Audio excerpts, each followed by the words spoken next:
नाशिक शहरातील एका नामांकित बहुराष्ट्रीय आयटी कंपनीत समोर आलेल्या महिलांचं लैंगिक शोषण आणि सक्तीच्या धर्मांतरण प्रकरणानं आता अधिक भीषण वळण घेतलंय। या प्रकरणाचा तपास करणाऱ्या विशेष तपास पथकाला एका माजी कर्मचाऱ्यानं दिलेल्या माहितीमुळे तपासाची व्याप्ती वाढली आहे। आरोपी हे केवळ काम करण्यासाठी नाही तर त्यांचं विशिष्ट मनसुबे पूर्ण करण्यासाठी सुट्टीनंतरही कंपनीत संशयास्पद हालचाली करत असल्याची माहिती आता समोर आली आहे। एसआयटीला संशय आहे की मुख्य आरोपींनी 2022 पासूनच कंपनीत कट्टरतेचे विचार रुजवण्यासाठी आणि विशिष्ट धर्माच्या प्रसारासाठी जाळं विणण्यास सुरुवात केली होती। केवळ कामाच्या नावाखाली कंपनीच्या मालमत्तेचा आणि वेळेचा वापर करून काही महिला कर्मचाऱ्यांना मानसिक दबावाखाली ठेवलं जात होतं। तर आपले मनसुबे पूर्ण करण्यासाठी संशयित काम संपल्यानंतर घरी न जाता कंपनीत विशिष्ट हालचाली करायचे अशी माहिती एका माजी कर्मचाऱ्यानं एसआयटीला दिल्याची माहिती समोर येते। आता महिलांचं लैंगिक आणि धर्मांतर प्रयत्न प्रकरणाची तपासणी वेगानं सुरूच आहे।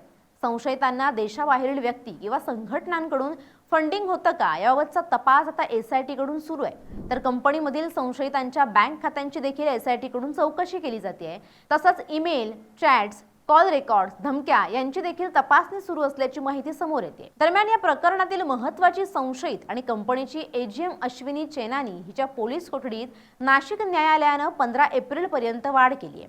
तपासात धक्कादायक बाबी समोर आल्या आहेत। कंपनीच्या सर्व्हरवरून चैनानीला पाठवलेले 78 ईमेल्स तपासाच्या रडारवर आहेत। हे ईमेल्स पीडितांच्या तक्रारींचे होते की गुन्ह्याचा कट रचण्यासाठी याचा शोध सध्या सुरू आहे। चैनानी आणि मुख्य संशयित तौसिफ अत्तार यांच्यात गेल्या 2 वर्षात 38 वेळा संभाषण झालं।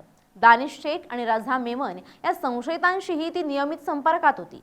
पीडितेनं विनयभंगाची तक्रार केली असता तिला मदत करण्याऐवजी तुमको क्या हायलाइट होणार है असं म्हणत चैनानीनं तिचा आवाज दाबल्याचा आरोप सरकारी वकिलांनी केलाय। अश्विनी चैनानी या लैंगिक छळ प्रतिबंधक समितीच्या सदस्य असतानाही 2023 पासून सुरू असलेल्या या अत्याचारांकडे त्यांनी दुर्लक्ष का केलं असा सवाल आता उपस्थित होतोय।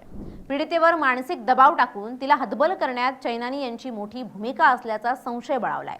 बहुराष्ट्रीय कंपनीत लैंगिक शोषण, विनयभंग, संतती नसल्याबाबत तसेच वैवाहिक आयुष्याबद्दल बोलणं, बळजबरीनं मांसाहार सेवन करायला लावणं, शरीरावरून अश्लील शेरेबाजी करणं आदी तक्रारी प्राप्त झाल्यानंतर पोलिसांनी 8 कर्मचाऱ्यांविरुद्ध एकूण 9 गुन्हे दाखल केले आहेत। यातील 1 गुन्हा हा लग्नाचं आमिष दाखवून लैंगिक शोषण तर 5 गुन्हे हे विनयभंग, धार्मिक भावना दुखावल्याच्या संबंधित आहेत। परजिल्ह्यातून नोकरीला आलेल्या युवकाच्या धर्मांतराचाही इथे प्रयत्न झाला। 2022 ते 2026 असं सलग 4 वर्ष हे प्रकार सुरू होते आणि या प्रकरणांतील संशयितात नाशिकमधील 7 आणि कंपनीच्या पुणे येथील मनुष्यबळ विकास विभागाच्या प्रमुख महिला व्यवस्थापिकेचा समावेश आहे। या सर्वांना कंपनीनं निलंबित केलंय। बहुराष्ट्रीय कंपनीतील विविध तक्रारींवरून आतापर्यंत 8 संशयितांविरोधात एकूण 9 गुन्हे दाखल झालेत।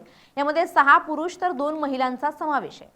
या प्रकरणातील 6 संशयित सध्या न्यायालयीन कोठडीत आहेत तर कंपनीच्या मनुष्यबळ विकास विभागाची प्रमुख महिला व्यवस्थापिका सुद्धा पोलीस कोठडीत आहे। या प्रकरणात संशयितांना साथ देणारी महिला ती मात्र फरार आहे।